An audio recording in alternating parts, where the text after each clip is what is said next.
thank the Lord for He has appointed our days.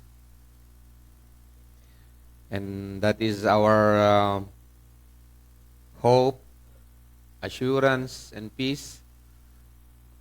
January ngayon, so marami sa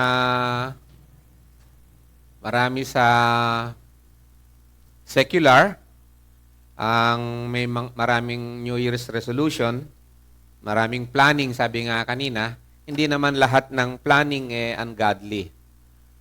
However, yung planning na wala ang Panginoong Hesus, baka leche plan ang pupuntahan.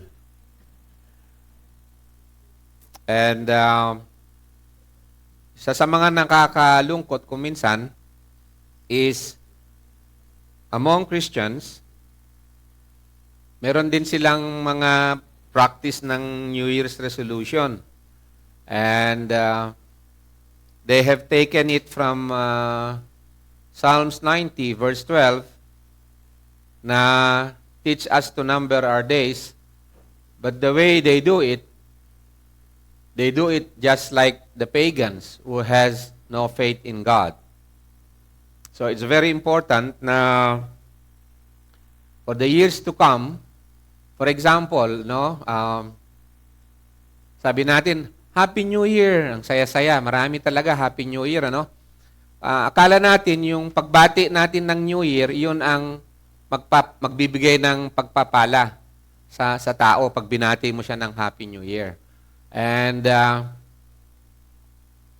parang birthday, ang New Year nila, gusto nila yung prosperous na New Year, gano'n, di ba? Kaya nga meron yung mga nagtitinda ng bago mag-New Year, may nagtitinda ng mga pampaswerte.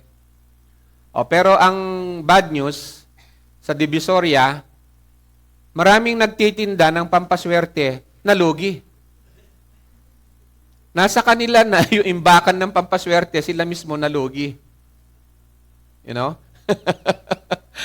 Okay?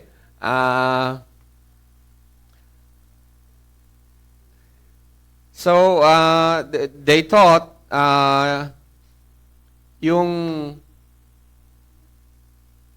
actually ang ano nila noon para walang Diyos. So ang pampaswerte, nagpapaswerte yung iba't ibang enerhiya, parang ganun, energy or hindi ko alam kung anong tawag o espiritu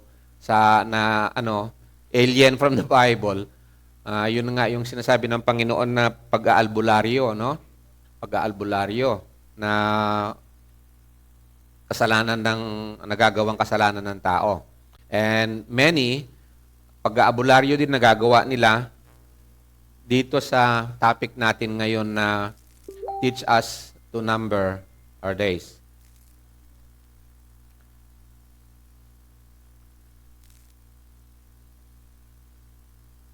Ito kasing Psalm 90, verse 1 to 17, na-attribute ito na psalm ni Moses, no? This is the Psalm of Moses. At sa Psalm 90, sa verse 12, humihingi si Moses. Remember, it was Moses. This is not the Psalm of David.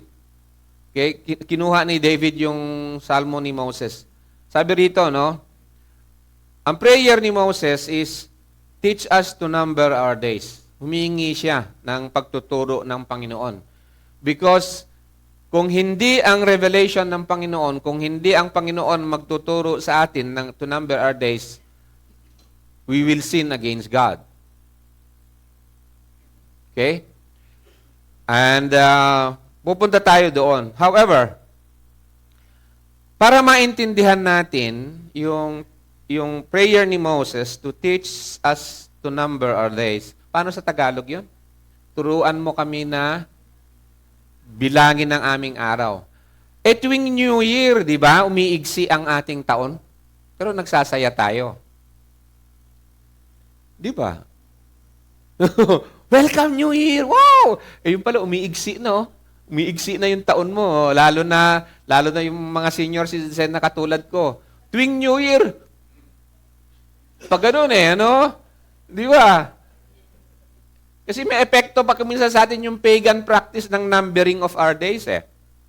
So, we have to read and understand and get understanding from the Lord sa buong Psalm 90 para maintindihan natin kung ano ibig sabihin nung teach us to number our days. Di ba? Ang iba, ito na, no? Yung konsepto ng iba, pagka New Year o birthday nila, ang tingin nila, pahaba. Mahaba pa. Hindi nila alam, umiigsi na eh. Umiigsi na ng umiigsi. Oh. Diba? So, umpisahan natin dito sa verse 1, sa Psalm 90. So, may subtitle ito, and I pray na sana maituloy natin sa susunod, yung karugtong nitong lesson na to, will be mahaba kasi ito eh. So sa Psalm 90, sa verse 1, makita natin dito, a prayer of Moses, the man of God. Sabi ni Moses dito, Lord, you have been our dwelling place in all generations. Before the mountains were brought forth, or ever you had formed the earth and the world, from everlasting to everlasting, you are God. Okay? So dito makita natin dito, verse 1 to verse 2, this prayer actually can only be uttered ng isang tinawag ng Panginoon. Kaya sabi rito, a prayer of Moses, the man of God. Hindi kayang gawin ang prayer na to ng isang hindi tinawag ng Panginoon, na hindi nag-reveal sa kanya ang Panginoon. Because sa intro dito ng prayer ni Moses, sa psalm na to, sabi niya rito, Lord, you have been our dwelling place in all generations. Now,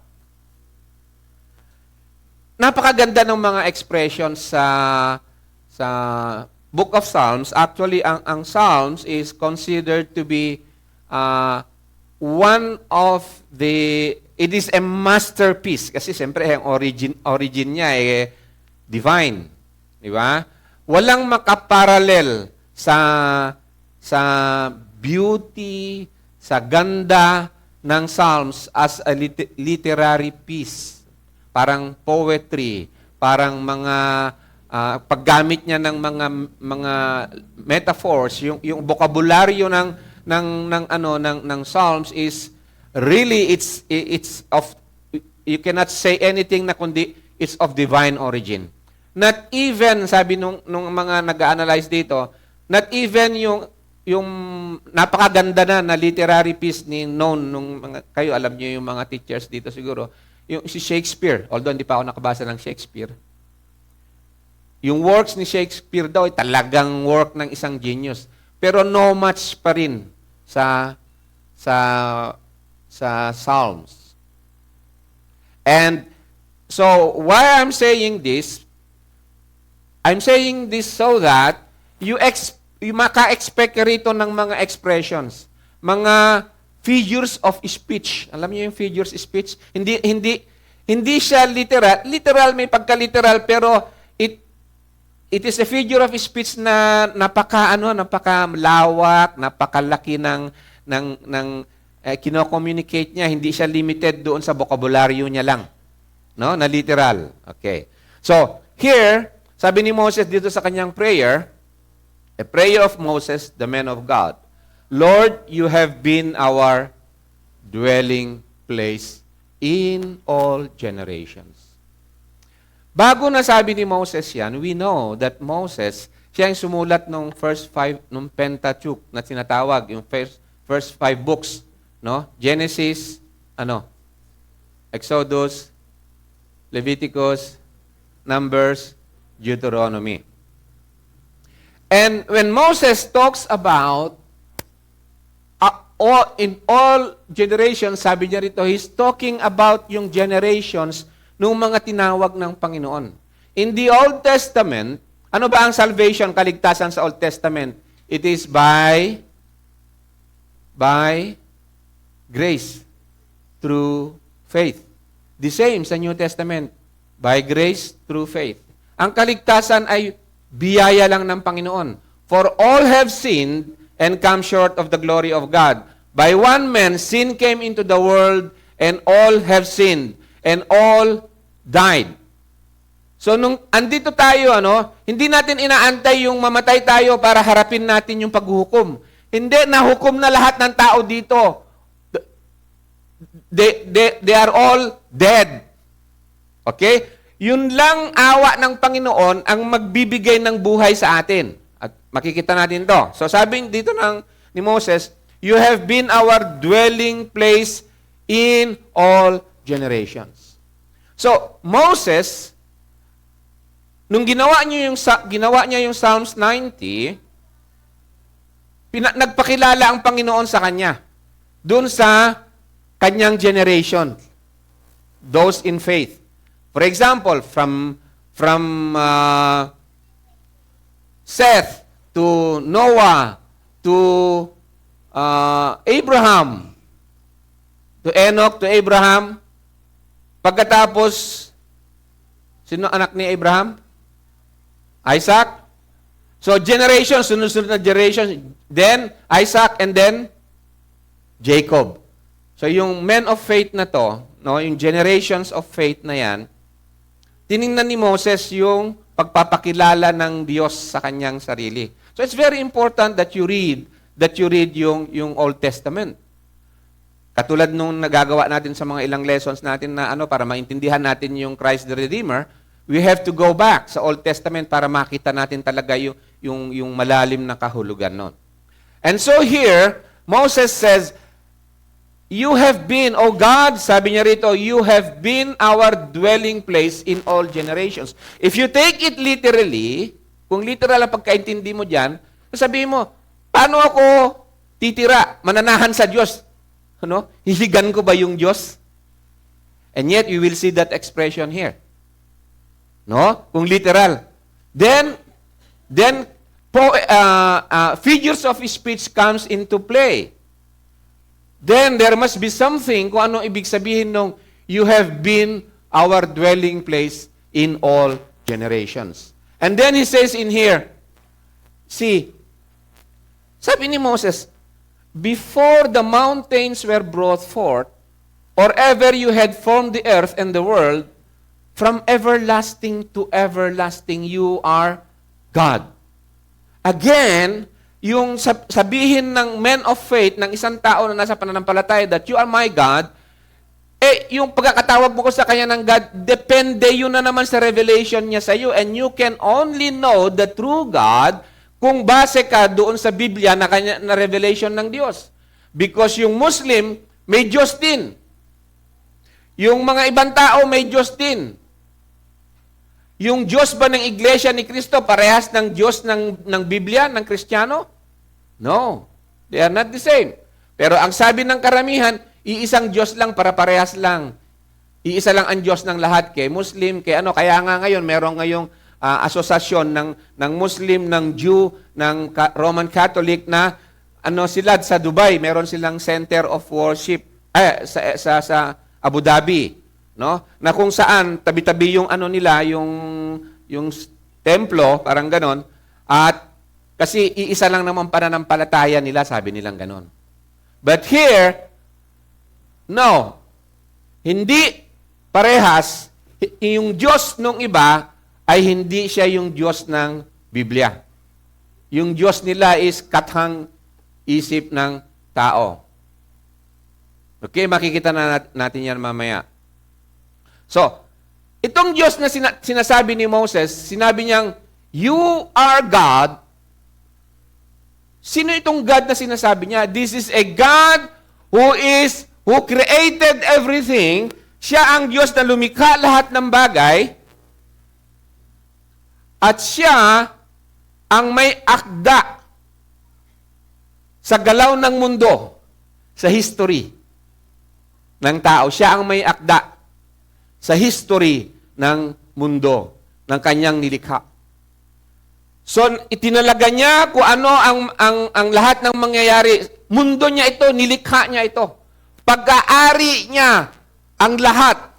When you created, sabi niya, the mountains, and when you formed the earth, sabi niya, and the world. Lahat ng sistema, siya ang may akda.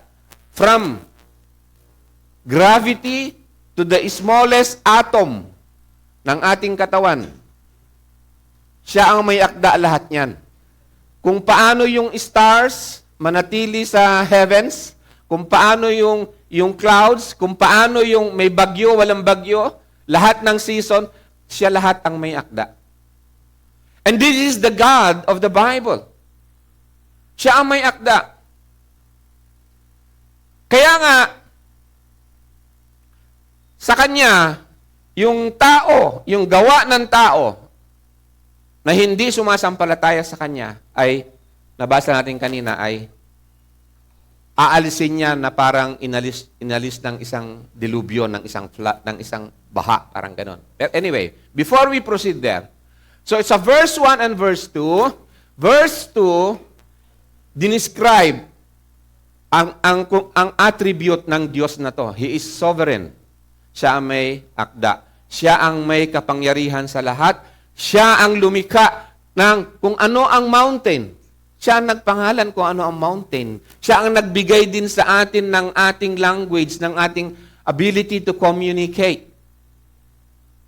No? So from everlasting, sinabi niya rito na from everlasting to everlasting, you are God. Nung wala pa yung tao. Kaya hindi po pwede sabihin niya ngayon sa tao, sino ka ba o tao? Nasaan ka ba nung nilikha ko itong mga bagay na to? I did not need your counseling. I did not need your advice.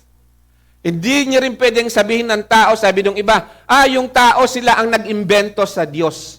Yun ang laging sinasabi ng mga philosophy na pagano. Okay? Sabi nila, imbento lang ng tao yung Diyos. Ang sabi ng Diyos, no, bago ka pa naging tao, Diyos na ako from everlasting to everlasting. Dito, maikukumpara natin yung sarili natin, tayo, na mayabang. No? Sa ating sinilang tayo na makasalanan, ibig sabihin, mayabang din tayo. Para bang hawak natin, tayo ang may control sa history ng mundo. Tayo yung may gawa ng ating kapalaran. Kaya nga meron yung kanta tungkol sa kapalaran. Ano yun? Kapalaran kung hanap, ano, di matagpuan daw. Ay, kala ko pa, Diyos ka. Na yung kapalaran mo, ikaw gumagawa. Ba't di mo matagpuan? Di ba? Doon sa kanta, kitang-kita, di ba? Tulad nung sabi ko kanina, bago tayo darating sa verse 12, first, we have to understand yung mga basic na foundations to understand yung verse 12. Okay? Now, bago tayo magpapatuloy, we need to explore itong salitang dwelling place. Ano yung expression ng Psalms na dwelling place? Our title is Teach Us to Number Our Days. Subtitle dito, ilay down natin ng mga foundation is, ano ba ibig sabihin ng dwelling place? Ito ang ilan sa mga konsepto o philosophy ng pagano when it comes to the dwelling place. Ito. I hope makita natin dito. Meron yung mga alamat-alamat di ba? Tulad ng alamat ng Isabela, paano nagkaroon ng unang tao sa Isabela. Di ba? Oh. Ang unang tao dito, saan ka nang galing?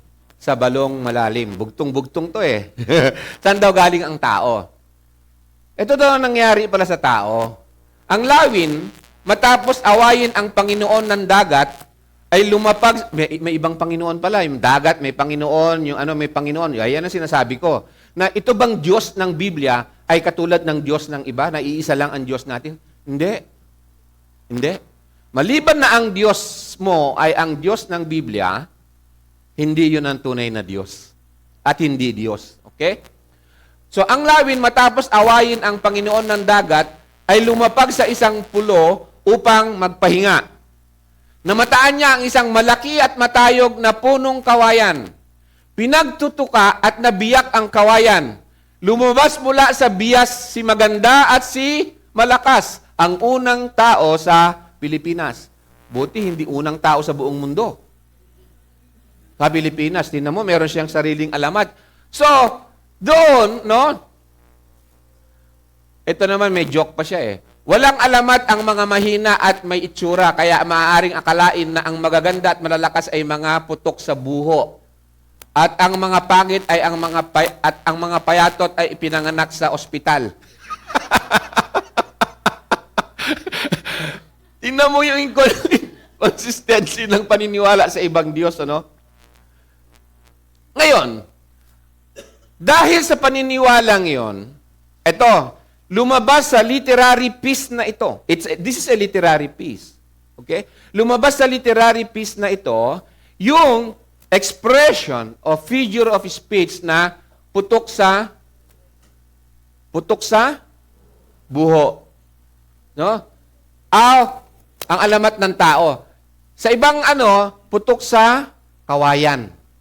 Putok sa buho, putok sa kawayan. Ano ba ang ibig sabihin yan? Nung putok sa buho, putok sa kawayan. Para maintindihan natin yun, kinakailangan pa rin natin makita yung isang literary piece din, no? Na modern. Modern na ito. Ito ay hango ko sa programa ng 700 clubs. Ito ay testimonyo ng mga dito, testimonyo ito ng mga inabot ng Panginoon, no? Inabot ng Panginoon. Ang pangalan niya ay isa sa mga yon ay si Rebecca Angeles. Okay? Ipe-play natin 'yan, makinig kayong maigi, no? Ang habol ko lang dito ay makita niyo yung literary piece na yun, akala niyo wala na, pero hanggang sa panahon natin pala, yung figure of speech na putok sa buho, it has a very deep meaning na we can relate to that. Pagbalikan natin yung Psalm 90 verses 1 and 2. Okay? Ito na. Magpe-play ito automatic. Makinig kayo, ha? Ayan. Putok sa buho, putok sa kawayan. Putok sa buho. Buho. Putok sa kawayan. Kawawa naman. Putok sa kawayan. Kawawa naman. Ay naku, Mare. Kanina pa ba magmamana? Eh di katulad din ng ina. Maagang nabuntis, maaga ring maiiwang mag-isa. Talagang ganyan siguro kung ano yung puno, siya rin yung bunga. Sinabi mo pa. Uy, Becky! Becky! Gising na! Tumayo ka na! Kumising ka na at marami pa tayong gagawin. Ano ka ba naman? Alam mo ba sa umaga, marami tayong trabaho. Pasok ka pa. Sige na! Legitimate child ako, yung tatay ko kasi may asawa na buntis yung nanay ko. Na iniwan ako sa probinsya sa lola't lola ko. Lumaki ako doon hanggang natapos ko yung elementary ko doon sa province. Saddest time na yung buhay ko nung namatay yung lolo ko. Kasi attached ako sa lolo ko. I felt alone. Walang pag-asa. Pumunta na ako ng Manila. Kasi yung nanay ko nandito sa Manila, helper siya. Kinailangan magbanat ng buto sa murang edad, pinagsabay ni Becky ang pagtatrabaho at pag-aaral. Pasan-pasan din ang bigat ng kalooban sa sitwasyong kinalalagyan. Hindi ako close sa nanay ko. Kaya kong mabuhay, hindi ko siya mamimiss ng many years. Hindi na-develop yung relationship namin. Kasi nga, dahil hindi ako lumaki sa kanya, may galit ako sa kanya na hindi siya nakapag-ipon para sa pag-aaral ko. Pinalaki ako ng lolo ko na maganda yung values. Pag may pinag-aralan ng tao, igagalang, irerespeto, mataas ang tingin ng mga tao. So kaya gusto kong pag-aral. Uy, Becky! Ikaw naman magkwento tungkol sa family mo. Ganun ba? Di ba noong last time hindi ka rin nakasama sa college ball? Pati ba naman sa education na to, hindi rin. Okay, so medyo i-post na natin. 5 units lang in-enroll mo. Paki-silent Bakit? nyo Sayang yung naman. hindi nagpo-post Wala dito akong sa akin eh. kaibigan Kasi alam ko na pag makibanding ako Okay. So, anong nakita natin doon sa expression na putok sa buho o putok sa kawayan? Yung kantsaw nila sa kanya nung yung mga bata pa, alam pa nung mga bata yung expression na yun, ano? It's a figure of speech.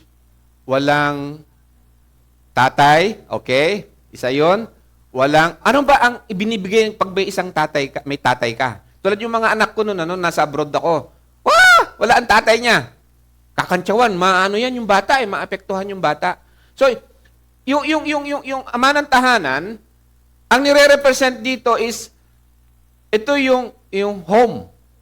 It's the house. And in the house, andun yung love, security, at saka mahirap ma-describe na emotional things pa, no? Na andun sa bahay. And you feel parang life na nasa bahay, no? Dito nga, no, pagka putok sa buho o putok sa kawayan, ibig sabihin, it's parang ano siya, kaya pinangkakantsaw pangit na kalagayan, parang ganon. Are you with me? Hindi maganda, hindi kaya nga yung mga ang nakakantsawan yan yung single parenthood. Yung marami sa mga bata, kabataan, yun, yung mainit yung mga dugo. Mainit yung dugo, hindi pa nila kayang magrenta man lang ng bahay o hanap buhay, wala pa silang hanap buhay, kung umasta na ngayon sa girlfriend nila, alam mo, kayang buhayin nung pagmamahal Pero kapag ka nag-asawa na sila, yun, yung pagmamahal ngayon, palalayasin nila sa bintana. Hindi nila alam ang tunay na ibig sabihin ng pagmamahal. So, yun ang epekto. Sa bata, pag wala yung tatay o wala yung nanay at hindi talaga buo yung pamilya, wala siyang feeling ng tahanan. Putok siya sa buho. Putok sa kawayan. Magsasuffer siya ng ganun. Tulad yung nakita natin dito kanina, no? So, yun yung sinabi sa saan na ba yun? Ito. Balik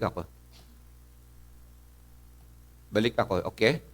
So sabi rito, no, sa Psalms 90 verse 1, Lord, you have been our dwelling place. Titingnan natin yung dwelling place na yan. At yung dwelling place na yan, actually, bago nasabi ni Moses ito, kanino niya hinango ito? Saan niya hinango?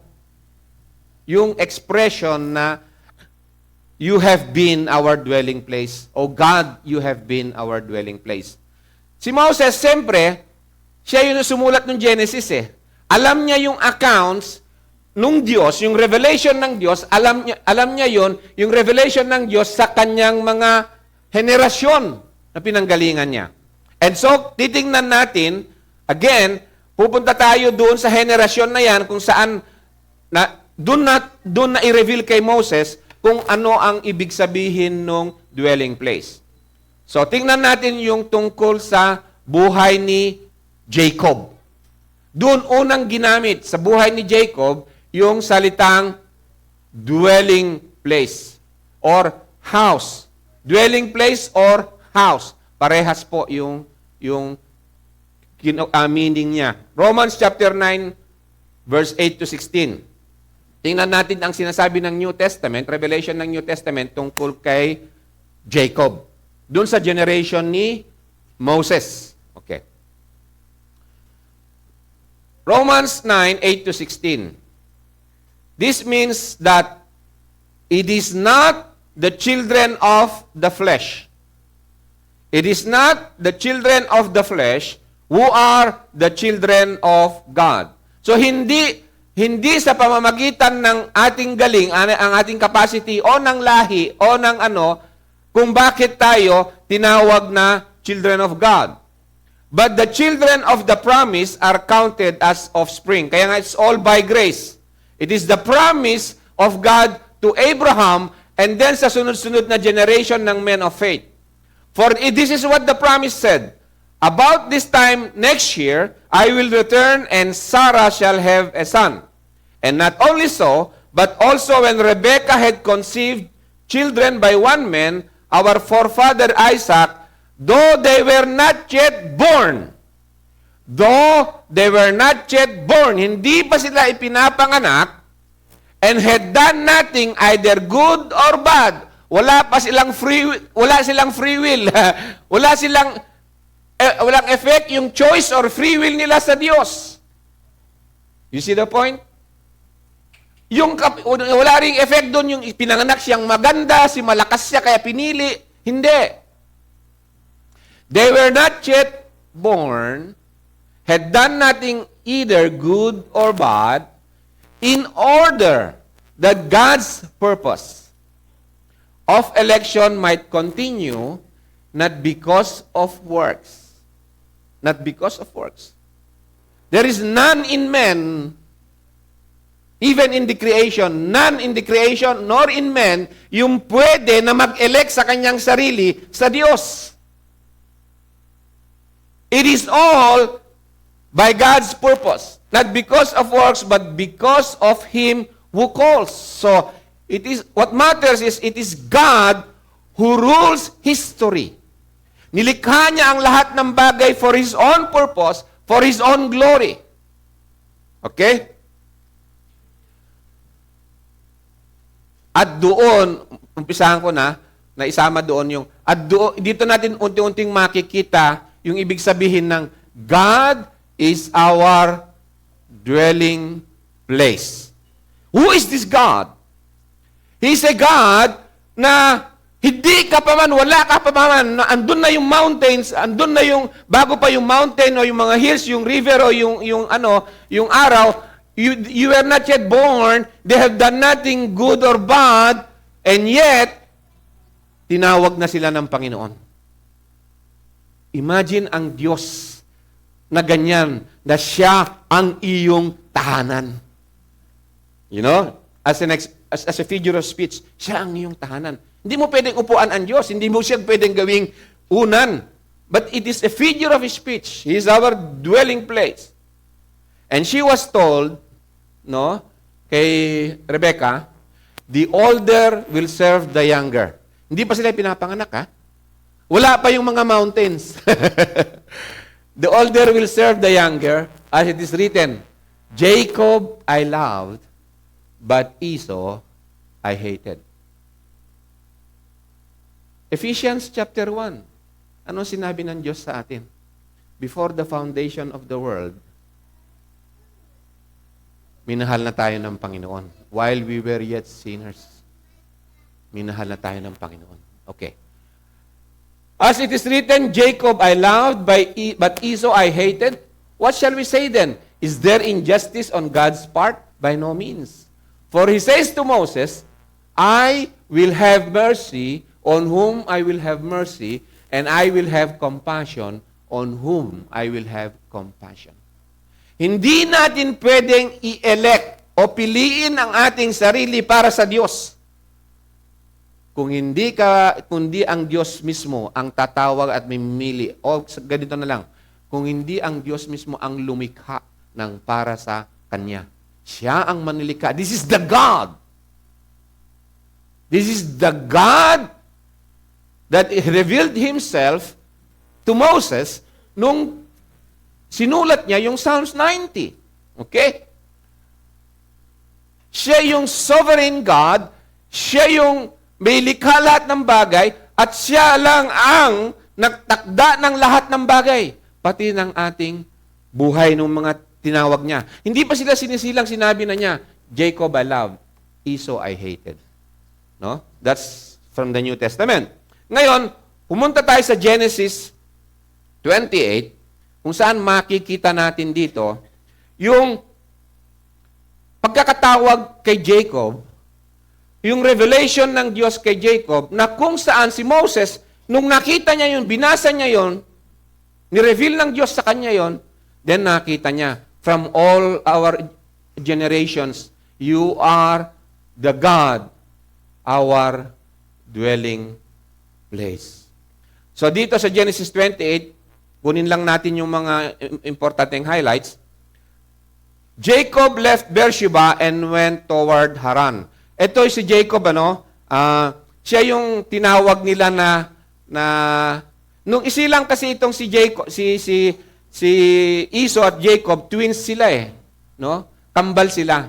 Naunang isilang si Esau, pero nung isilang si Esau, paglabas ni Esau, si Jacob nakahawak dito sa sakong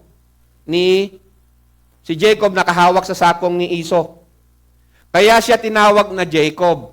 Ang ibig sabihin ay heel, H-E-E-L, heel. Ito, sakong. Heel catcher. Yun ang ibig sabihin nung Jacob.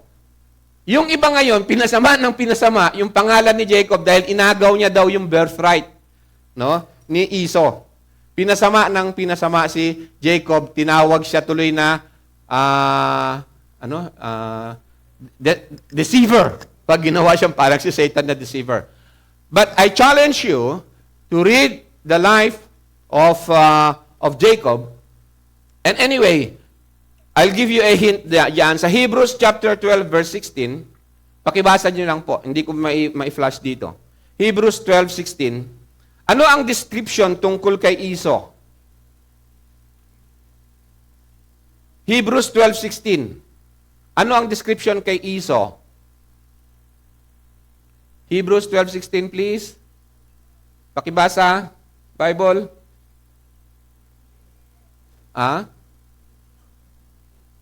Hebrews chapter 12, verse 16. That there be no immoral or godless person like Esau. He is a godless person. Esau was a godless person. Why the Bible says that? Ito pa sinabi sa kanya. He's godless, who sold his own birthright for a single meal. Oh, hindi kinondemn si Jacob dun sa pag-agaw niya sa birthright ni Esau. Kaya nga dating sinabi na ng Diyos na papaagaw ko talaga yung birthright na yan because Esau is a godless and he's an immoral person. Yun ang description ng Bible sa kanya. And Jacob, if you read the earlier verses niyan, Jacob, he lived in tents. That's very special na expression ng Biblia. While Esau was a hunter. Wild si Esau. So sabi ng Hebrews dito, he is immoral and godless. Jacob, who has the concern of the faith. By the way, yung inheritance na inagaw niya kay Esau, yung blessings na inagaw niya kay Esau, it's not about the material inheritance. It is about the faith of their ancestors. Si Esau, nung naging pabaya siya sa faith na yon, nakita ni Jacob na pababayaan, godless si Esau, godless. He is not faithful to God dun sa covenant ng Diyos sa kanila, mula sa amang Abraham nila. Hindi faithful si Esau. So, gumawa ng paraan si Jacob. Inagaw niya at pinang-test niya yung meal. Prove na godless and he is not qualified, parang ganun. He is not qualified. Hindi siya po pwede na siya yung hahawak sa faith nung angkan nila. And Jacob dwelled in tents. When the expression says Jacob dwelt in tents, siya ay nanahan sa mga tahanan. Inaayos niya yung faith ng household. Yun, dun siya involved. Unlike Esau, pabaya siya dun. Ang education ng family noon sa house. Amen? How do they educate their children sa faith nila ni Abraham? How? They teach their household and their servants. Yun ang naging priority ni Jacob. Na si Esau, pinapababayaan niya, naghahunting lang siya doon at nag-girlfriend ng mga pagan na ayaw ng Diyos. Diba? Huwag kayong makipamatok sa mga hindi nananampalataya, sabi gano'n. Godless si Esau on that. Sa kabila ng pagmamahal ni Isaac kay Esau, hindi niya nakita yun. It was God.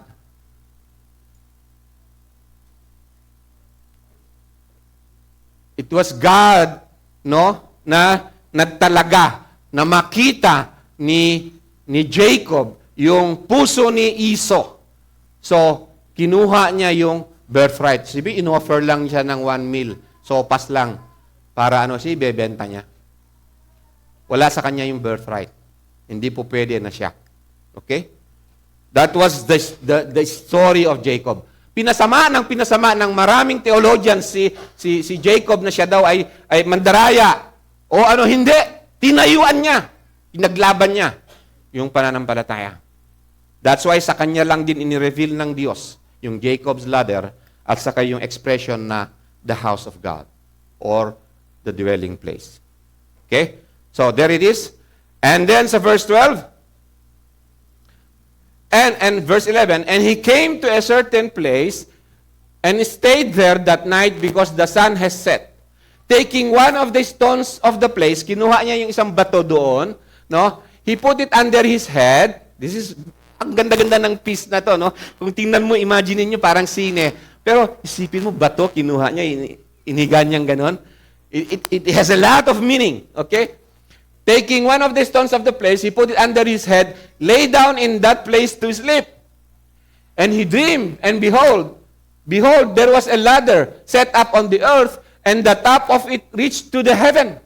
And behold, the angels of God were ascending and descending on it. And behold, the Lord stood above it and said, I am the Lord, the God of Abraham. So, si Moses, nabasa niya yun, alam niya. No? Ni-reveal sa kanya. I am the Lord, the God of Abraham, your father, and the God of Isaac. This is now the God of our generations. The land on which you lie, I will give to you and to your offspring. Okay, hindi, titingnan natin pa yan. Na? Your offspring shall be like the dust of the earth, and you shall spread abroad to the west and to the east and to the north and to the south. And in you and in your offspring shall all the families of the earth be blessed. Pwede ba kay Esau yun? Who is an immoral, godless person? Amen? Behold, sabi niya, I am with you. No, that expression, I am with you, will keep you wherever you go and will bring you back to this land. For I will not leave you until I have done what I have promised you. Tika muna. So, may plano pala ang Diyos. Sa Kanya, tinakda ng Diyos. Gagawin ko yan. At yung promise ko na yung mangyayari. Si Jacob, he doesn't have the capacity na gawin yun. Kung paano dadami ang kanyang Ken Abraham nung nag-iisa yung anak niya, Lord, paano ko maisisiguro na yung angkan ko ay magiging sindami ng sand of the sea? Paano ko bigyan mo ako ng milyones na taon at saka kapangyarihan na para lahat ng mga apo-apo ko, susubaybayan ko. Not even that can do that. You got my point? That's why that's why pananampalataya ni Abraham ang siyang nag-justify kay Abraham. Trusting God. It's not the capacity of Abraham to trust yung sarili niya. No, it is God na nagsabi sa kanya. It is God who revealed, Diyos na nagsabi na nagpakita kay Jacob nung hagdanan mula sa earth papunta sa heaven. Meaning to say, on top ng hagdanan na yun, God is there. Ang ibig sabihin nun, it is God who reveals, pinahayag kay Jacob that the heaven rules over the earth. That's what it means. Jacob, I want you to know who is this God. Pinakita sa kanya yung ladder and God is there. And God declared what's going to happen in history. You know? Sinabi niya kung ano mangyayari sa history. Kings, dadami mula sa angkan nila. Ganito. Paano mo maisiguro yun? Hindi mo nga maisiguro yung ilang oras ng buhay mo eh. If it is not God. So this is the God who is our dwelling place. Ito na, nagpakilala ang Diyos sa kanya doon. I am with you. I will keep you. You know a house? Di ba ang house, yung emotional support, bibigay niya sa mga anak, yung makakaramdam ang bata, ang mga anak, ng security sa house. Amen? Because they know that the Father is there. Yung bata, alam niya, kakain siya, kasi the mother is there. Wala pang kakayahan yung bata, The mother is there. Padodoin siya, pakainin siya, take care of yung bata. That's the house. There is protection, there is security, there is love. At para maintindihan natin yung ginamit ng Panginoon, yung expression na yun, to reveal who He is as the God who is enthroned in the heavens, na siya ang may taabda lahat sa nangyayari sa history, sa mundo. Okay? Pati sa kanyang mga tinawag. Behold, I am with you. I will keep you wherever you go. I will bring you back to this land, for I will not leave you until I have done what I have promised you. Then Jacob awoke from his sleep and said, Surely, sabi ni Jacob, tinan mo yung revelation sa kanya sa dream na yon. The Lord is in this place, and I did not know it. It is a figure of speech. The Lord is present everywhere. He is omnipresent. Hindi mo pwede, wala dito ang Diyos. No. Pero this is a special figure of speech na sinasabi, yung revelation, special na pag-reveal ng Diyos that He is there. Parang ama ng tahanan. Parang ganun. There revealing Himself. The Lord is in this place. Hawak niya ito. Lugar na to. He is in this place. Itong time na to na pag-reveal kay Jacob. And I didn't know it. It's all by grace. He didn't know it. He didn't analyze it by himself. Hindi niya nakuha sa sarili ng rational. But it's God who reveals Himself. And he was afraid and said, How awesome is this place? Ito na, tinan nyo na maigi yung figure of speech dito. How awesome is this place? This is none other than the house of God. It was not the literal na lupa o bato na hinigan ni Jacob, yung sinasabi niyang, this is none other than the house of God. It is about the Word of God. To do na siya ang guarantee at assurance ni Jacob. This is the gate of heaven. Because who can dictate yung sinabi, yung promises na yun na mangyayari, yun na paniniwalaan ni Jacob, if not the gate of heavens, ang ibig sabihin, it's from God. If it is not the work of God, that's the meaning of Jacob's ladder. So early in the morning, tinan nyo na ito, no? Para maintindihan natin maigi. So early in the morning, Jacob took the stone, okay, that he had put under his head, and set it up, a pillar, and poured oil on top of the stone. He called the name of that place Bethel. Ano ang ibig sabihin ng Bethel? House of God. A piece of stone, house of God. It's a figure of speech. It's a revelation. Amen? He called that name place Bethel because doon inireveal ng Diyos kung sino siya. The dwelling place of those who are in the faith, yung mga tinawag niya. This is no other than the house of God. Yung babae kanina doon sa 700 Club, no? Kinakantsawan siya. Wala siyang house. Putok sa buho. Ganun tayo, di ba? Aliens tayo sa covenant ng Panginoon. Wala tayong house. Putok sa buho. So he called that, ibig sabihin, sarili natin kagagawan yung gusto natin mangyari. Yun ang ibig sabihin nun. Hindi tayo nakatira sa house of God.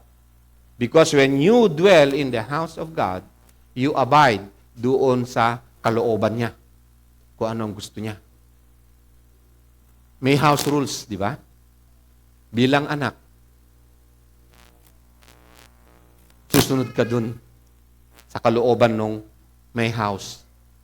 Pero yung may house, siya naman ang hahawak sa iyo sa lahat ng bagay. Tingnan natin yan. So he called the name of that place Bethel, but the name of the city was Luz at the first. Then Jacob made a vow. Ito na. Dahil sa revelation ng Diyos na yun. And this is one part na gusto, one element, aspeto na gusto kong malaman natin. How is it to number our days? Yung hihingi tayo sa Panginoon ng wisdom, teach us. So, hindi natin alam. But God, hingin natin sa Panginoon, turuan mo kami para hindi kami magkasala. That's the point. Turuan mo kami how to number our days para hindi kami katulad ng mga putok sa buho o putok sa kawayan. Mga pagan ang ibig sabihin nun. They do not belong to the house. Anak sa labas. No, yun yung mga kasama sa mga meaning nun. He called the name of that place Bethel, but the name of the city was Luz at first. Then Jacob made a vow saying, if God will be with me and will keep me in this way that I go, I will give me bread to eat and clothing to wear. Ito na. So that I come again to my father's house in peace, then the Lord shall be my God. Hindi niya sinasabi na, sige, deal tayo. Kapag di mo ginawa yung ano mo, hindi ka Diyos. Hindi. Sinabi niya, she shall be my God, meaning to say, siya lang ang aking sasambahin. Ito na. Ito, basahin natin to. What will God do in His household? Anong gagawin niya? He will be with you. Di ba sabi niya sa atin? In Christ, I am with you till the ends of the earth. And I will keep me. I don't keep myself. I don't number my own days. I cannot do that. But many people, they do that for themselves outside of Christ. Amen? God will keep me. God will give me bread. Ano pa? God will give me clothing to wear. Ngayon, boastful yung mga tao kapag successful sila. Success ko to. Glory ko to. Alam nyo, yung mga binibigyan sa atin ng Panginoon ng marami rin ang hihingin. Hindi nyo pwedeng ipagmayabang na, akin to, kayamanan ko to. Sa susunod na pag-aaral natin, i-expound natin yon. It is God who gave you that. And what's the purpose of God? So that He will be your God. Meaning to say, yung priorities mo na sa life, hindi na sa iyo, kundi lahat para sa Diyos mo. You love your God with all of your heart, and Him only shall you serve. Kaya nga sa James, sabi rito, yung pagmamahal sa pera, idolatry. Pagsamba sa ibang Diyos-Diyosan. Yung mayaman na naging boastful na success ko to, ako may gawa nito, ako. Ibig sabihin ng ako, wala ang Diyos eh. He's outside of the house of God. No? Then the Lord shall be my God, and this stone, itong stone na to, which I have set up for a pillar, shall be God's house. Again, hindi pwedeng literal. Ito, bahay ng Diyos. Itong bato na hinigan ko. It's not what it means. Right? Kung hindi, yung salita ng Diyos, yung assurance, yung faithfulness ng Diyos, and so, lahat ng attributes ng Diyos andun. So sabi niya, this is a revelation now. na ang pagkakatawag pala, ang Diyos pala, no? Siya ang aking parang ama ng tahanan. He will take care of all. I dwell in that house. Okay? And of all that, ito yung, sabi nila, yung pinanggalingan nung tithes daw. Isa sa mga pinanggalingan ng tithes. Sabi nila, and of all that you give me, I will give a full tenth to you. You know what's the meaning of tenth? 1/10? First fruit. 1/10 means, or first fruit means, it is the representation of the full. Ibig sabihin, yung blessings lahat sa iyo ng Panginoon, although sinasabi ng Panginoon na 1/10 lang yan ang ibibigay mo sa Lord, ang ibig sabihin niyan ng Lord sa atin, ako lahat ang nagbigay niyan sa iyo. Give me back the glory.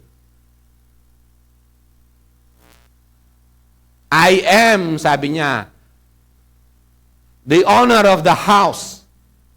Kaya mo tinamasa lahat yan. Siya ang may-ari ng lahat. Siya ang lumikha ng lahat ng bagay. Yung kalusugan mo, yung akala mo, nangyari yan na yumaman ka dahil sa kagawan mo. Hindi, kung hindi nga nilagay ng Panginoon yung pagkakataon, o time, kako sana, yung timing, sa Lord lang din yan eh.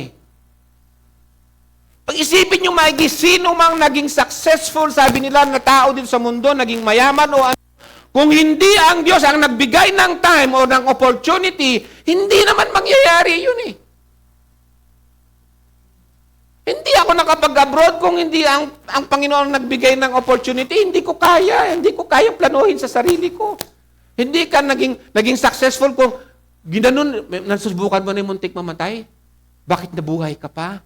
Nasubukan mo na magkasakit? Bakit hindi ka pa nalugmok? Nasubukan mo na ba? Uy, buti na lang. Yung mga taong ito, sila yung tumulong sa iyo para naging mayaman ka. Oo! Kala mo galing sa iyo yung ibang tao kung wala yung tumulong sa iyo. Sa farm ngayon, hindi mo ma-develop yung farm dahil wala kang tao na binibigay na katulong ang Panginoon. So wala. Do you think galing sa iyo? Do you think it is of your own making? Lahat ng mga graces na binibigay ng Panginoon? This is the revelation of God. Na kung saan sinabi niya, no? He shall be my God. This stone shall be God's house. And of all that you give me, I will give a full tenth to you. Wala pa naman ng pagbibigyan si Jacob nung 1/10 na yun eh. It's not church. So saan niya ginamit? Hindi natin alam. Pero I know na ginamit niya ito para sa kaharian ng Panginoon. So, that's why, sabi ni Moses, sa Deuteronomy, nasabi ni Moses ngayon yan, no? So, sina Jacob, bago pa dumating si Moses, okay? So, nung pag-aralan ni Moses, yung history ng kanilang pananampalataya at kung sino yung Diyos na yon, na nag-reveal na kanyang sarili ng kanilang pananampalataya, sinabi na ni Moses sa Deuteronomy 33, verse 27, the eternal God, dito'y nahango yung salmo niya, Psalm 90, the eternal God is your dwelling place, sabi na niya. Sa mga tinawag niya. The eternal God is your dwelling place. He was talking about God who is faithful na tumawag doon sa mga generations ng tinawag niya ng mga servants niya, katulad ni na Abraham, Isaac, Jacob, and sabi sa kanila, God is your dwelling place. And underneath are the everlasting arms. Can you picture that? Dwelling place with arms? Do you see a picture nung yung bata kanina naputok sa buho na hinahanap niya yung parang yung arms, loving arms ng kanyang tatay? You see that? And underneath are the everlasting arms. And he thrust out the enemy before you and said, siya yung nagdidikta kung sino pag sinabi niya na walang makakasakit sa inyo, kasi siya may hawak lahat ng bagay eh. Si Satan, walang magagawa si Satan. Hindi siya pwedeng kumilos, autonomous. Walang may blessing and cursing in the entire universe, kundi galing lang sa Creator. Hindi pwede yung mag-bless ka and then mabe-bless yung tao, sarili mo galing yung by faith na magbe-bless ka, sarili mong faith, kakayahan. Yung marami yung iba, pag-pray ko to, pag-pray kita para ma-bless ka, pag-pray kita para maging presidente ka. Ito, prophecy ko ngayon. Hindi. He will thrust out your enemy before you. Siya ang may dikta. So ngayon, puntahan natin ngayon yung definition ng dwelling place, which is very, very important. We may know Him. And this is eternal life. Sabi nga ng Panginoong Hesus, that you may know Him, the only true God, and Jesus, and His begotten Son. Okay? The word translated, gumamit na ako dito sa research, sa iba, sa work ng iba, the word translated dwelling place in the original Hebrew language means refuge, shelter from danger or hardship, or it is a habitation. Okay? Moses wanted the people to comprehend that God Himself had always been and would always be their permanent, immovable, unshakable, eternal home. He is our dwelling place. And we cannot know that, hindi natin nalaman yun kung hindi because of Christ, who reconciled us to God, to become members of the household of God, to dwell in the household of God. Amen? So dito, the Lord was their place of shelter and refuge. And His everlasting, all-powerful of arms would forever be under them to uphold and carry them through life. Kaya nga meron yung kanta na Footprints in the Sand. Kung hindi ang Diyos ang bumuhat sa akin dito, nung kung saan-saan na ako pumupunta, siya pa rin ang nagtatakda na in spite ng lahat ng mga mistakes and so on, planning mo na mali and so on, is still God who is protecting you, directing your steps. Kasi siya ang nag-design kung paano mo siya i-glorify. We need to understand because Christians are tempted to murmur, to complain. Diyos ba talaga mapagmahal?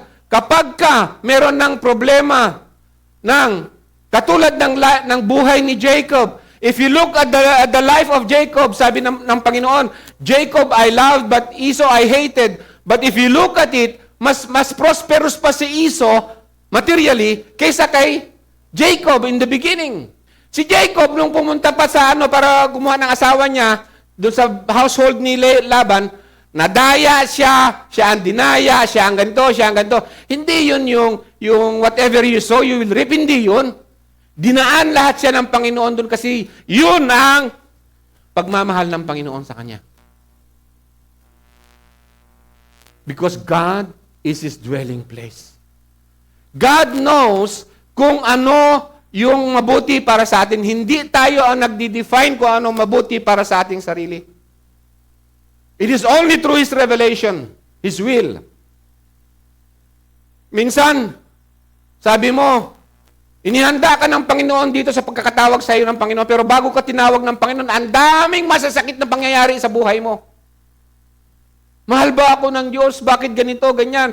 May namatay, may failure, may ganito, may ganyan. May nangyari sa iyo personal. May mga tao na hindi malusog sana, naging lumpo sila, hirap na hirap ang buhay nila. Pero, sabi nila, salamat sa Panginoon.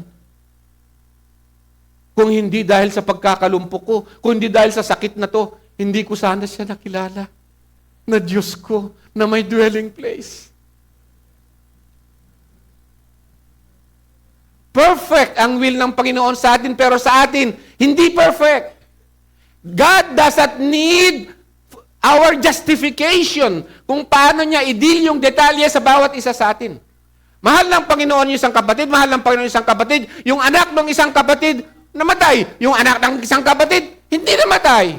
Yung anak ng isang kapatid na nag-succeed sa college, yung isa, black sheep. Pero mahal silang dalawa ng Panginoon. God knows. In all things, God is our dwelling place. And He knows what is best. Not for us primarily, kundi for His glory. And also to prove that He is, pinapakita niya yung sarili niya na siya ang ating perfect na dwelling place. Not from the flesh, but from God. Kaya nga yung mga Christians, nasubo sila sa mahihirap na kalagayan, and yet nagpupuri sila sa Panginoon, God loves me. Ano? Mahal ka ng Panginoon, tapos yung anak mo, pilay, lumpo, hindi sinasagot ng Panginoon yung prayer mo na gumaling yung anak mo. And sasabihin mo, mahal ka ng Diyos. Yes? Yes? I don't know my tomorrow. If tomorrow, paano ako mamatay? If tomorrow, magkaroon ako ng Alzheimer, hindi ko alam. Can you? Can you know? Pag nag-ano ka na? Alam mo ba kung ano mangyayari sa mga kayamanan mo for tomorrow para sa mga anak mo? Hindi mo alam, lulustayin, ganito. You cannot. And yet, what is your dwelling place? God who is faithful na nagsabi, Romans chapter 8, in all things, God works for good to those who love Him. Kahit contrary sa nakikita mo. Lord, mahal mo ba ako? Nag-prayer pa ako, nag-fasting ako, nagpa-interview ako, bumagsak ako sa interview, nawalan ako ng trabaho. Hindi na kami kumakain ng ilang buwan. Hindi pa ako pinatrabaho ng Panginoon. Binabagsak pa ako sa interview. It happened to me. Not only me. All the men of faith, dami nilang failures.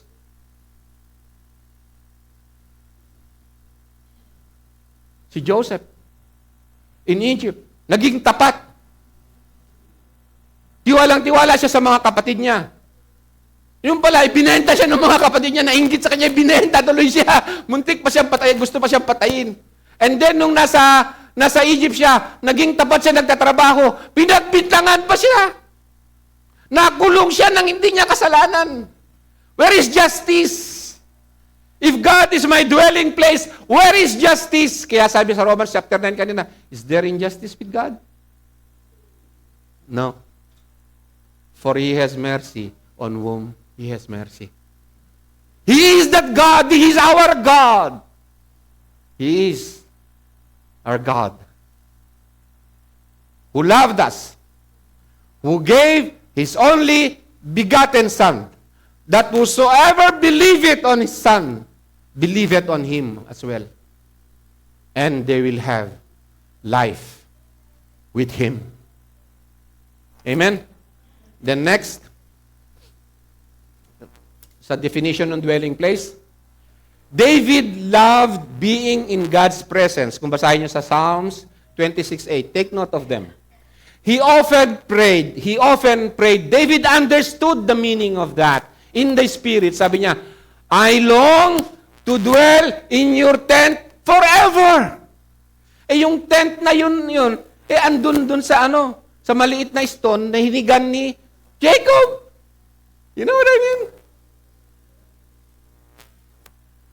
I long to dwell in your tent forever and take refuge in the shelter of your wings. Is that our heart sa Diyos natin?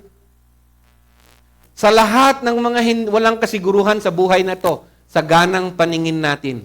Kala natin may kasiguruhan, plan ko for success, ladder of success, seminar dito, seminar doon, kung paano yung ma-achieve mo yung most of your life.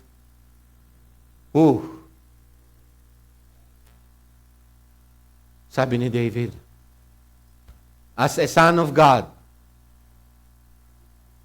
katulad nung psalm ni Moses, the man of God, as a child of God, will this be your heart's desire? For the honor of the house. I long to dwell in your tent forever and take refuge in the shelter of your wings. Kahit hindi ko ma-explain yung mga bagay-bagay na nangyayari, kahit parang kontra sa mga bagay na gusto ko sa iyo, let me dwell in your tent forever. Like the Lord's dwelling place, refuge or house, His tent, ito na, is a symbol of His presence and protection. Na siya yung sovereign. Only God's children can say to Him, surely your goodness and love will follow me all the days of my life, and I will dwell in the house of the Lord forever.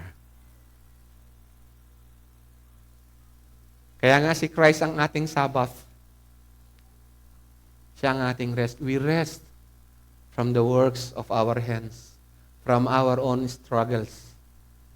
We rest from ourselves that we want to become like God, na tayo yung may hawak nung ating kapalaran.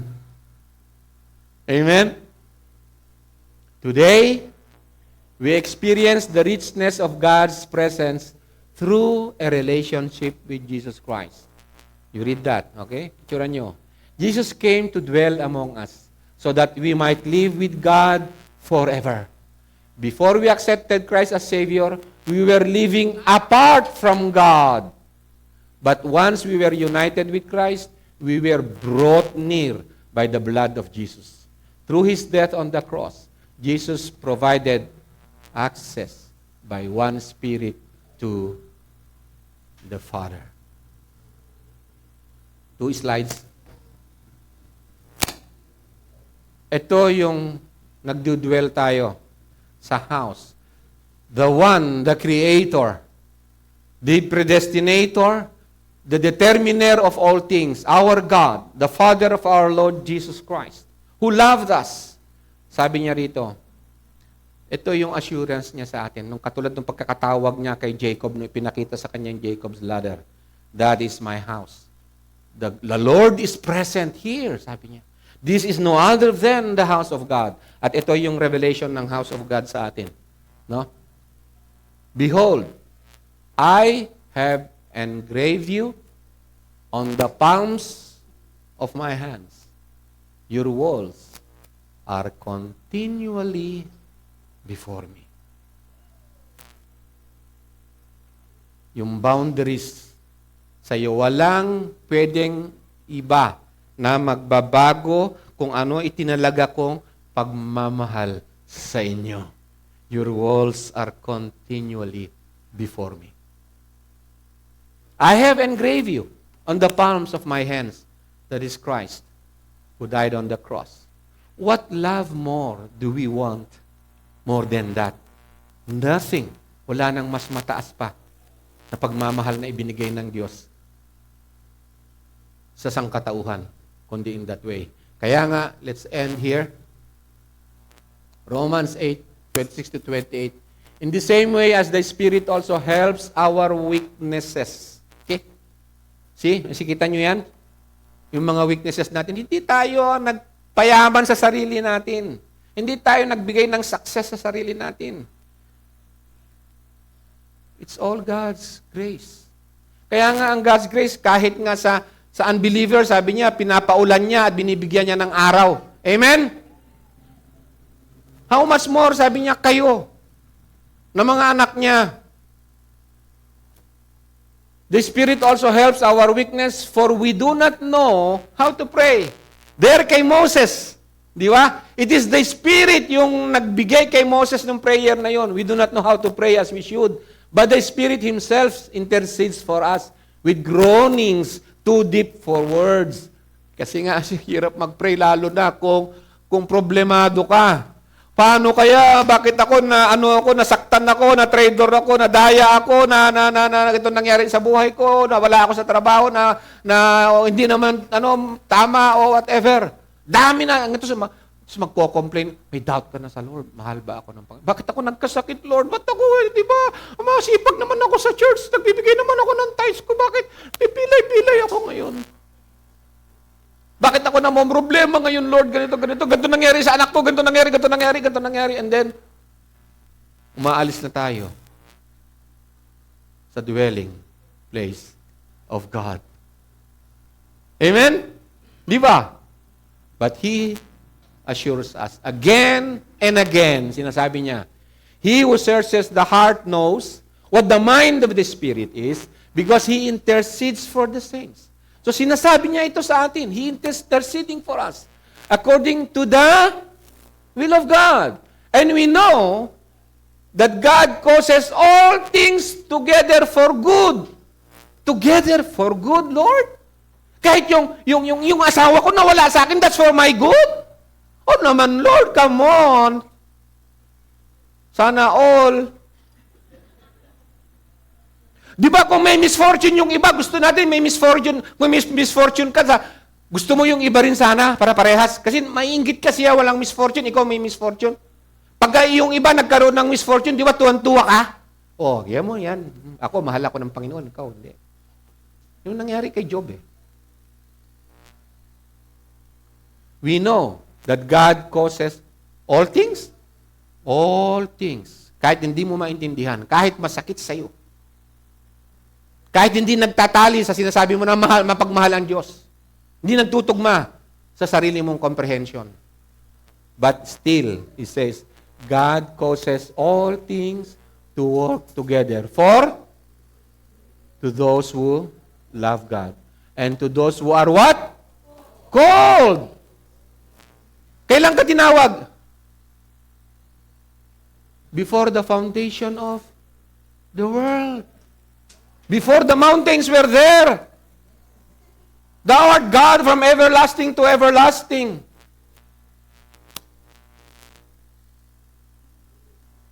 Lord, kung mahal mo ako, bakit nung bata ako, ganito ako, galing ako sa ganito, lahat.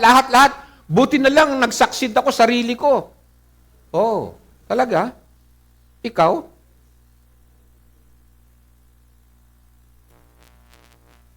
No. Not by flesh, but by the Spirit of the Lord. Sabi rito, all things to work together for good to those who love God, to those who are called according to His purpose. Magkasakit ka man, mamatay ka man na hindi mo inaasahan, masaktan ka, o ano pa. Ako, na-aksidente ako, natanggal ako sa trabaho. 1 inch na lang. Ilang inches na lang. Patay na sana ako. Sabog yung makina ko eh. Makina ng sasakyan ko. Binangga ako ng tumatakbo ng 180 kilometers per hour. Laking truck. Anong sabihin? Lord, naglilingkod naman ako sa'yo. Pumasok talaga sa akin yung temptation na yun eh. Lord, ano to? Bakit naman ganito? Muwi ako, hindi na ako nakabalik sa trabaho. Inabutan pa ng COVID. Ano pa naman yan, Lord? Natanggal na nga ako to ng walang justice. Dito pa, napagbintangan ako eh. O dito pa, nag-COVID pa, hindi ako maka-apply ng trabaho sa iba. Ano ba naman yun? God causes all things to work together for good?